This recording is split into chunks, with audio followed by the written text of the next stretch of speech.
اسلام آباد کی احتساب عدالت نے توشہ خانہ کے نئے ریفرنس میں بانی پی ٹی آئی اور بشرا بی بی کا 8 روزہ جسمانی ریمانڈ منظور کر لیا۔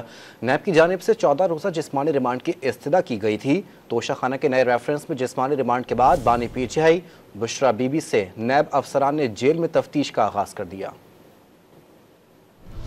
دوران عدت نکاح کیس سے بریت کے بعد بھی بانی پی ٹی آئی اور بشرا بی بی کی مشکلات کم نہ ہوئیں۔ احتساب عدالت اسلام آباد کے جج محمد علی وڑائچ نے اڈیالہ جیل میں توشہ خانہ کے نئے ریفرنس کی سماعت کی۔ دوران سماعت نیب کی جانب سے بانی پی ٹی آئی اور بشرا بی بی کے 14 روزہ جسمانی ریمانڈ کی استدعا کی گئی۔ ملزمان کے وکلاء نے جسمانی ریمانڈ کی مخالفت کی، تاہم عدالت نے 8 روزہ جسمانی ریمانڈ منظور کر لیا۔ نیب کو دونوں ملزمان سے جیل میں ہی تفتیش کرنے کی ہدایت کی گئی۔ وکیل صفائی کے مطابق عدالت نے پہلے 6 دن کا ریمانڈ دیا، تاہم ان کی درخواست پر 2 دن ریمانڈ بڑھا دیا گیا۔ نیب نے بانی پی ٹی آئی اور ان کی اہلیہ بشرا بی بی کو توشہ خانہ کے نئے کیس میں گرفتار کیا ہے۔ نیب ٹیم نے اڈیالہ جیل میں ہی گرفتاری ڈالی۔ انکوائری رپورٹ کے مطابق نیا کیس 10 قیمتی تحائف خلاف قانون اپنے پاس رکھنے اور بیچنے سے متعلق ہے۔ انکوائری رپورٹ کے مطابق بانی پی ٹی آئی پر 1 نہیں 7 گھڑیاں خلاف قانون لینے اور بیچنے کا الزام ہے۔ گراف واچ اور رولیکس گھڑیوں کے علاوہ ہیرے اور سونے کے سیٹ بھی کیس کا حصہ ہیں۔ نیب رپورٹ میں کہا گیا کہ تحفے قانون کے مطابق اپنی ملکیت میں لیے بغیر ہی بیچے جاتے رہے۔ گراف واچ کا قیمتی سیٹ بھی ریٹین کیے بغیر ہی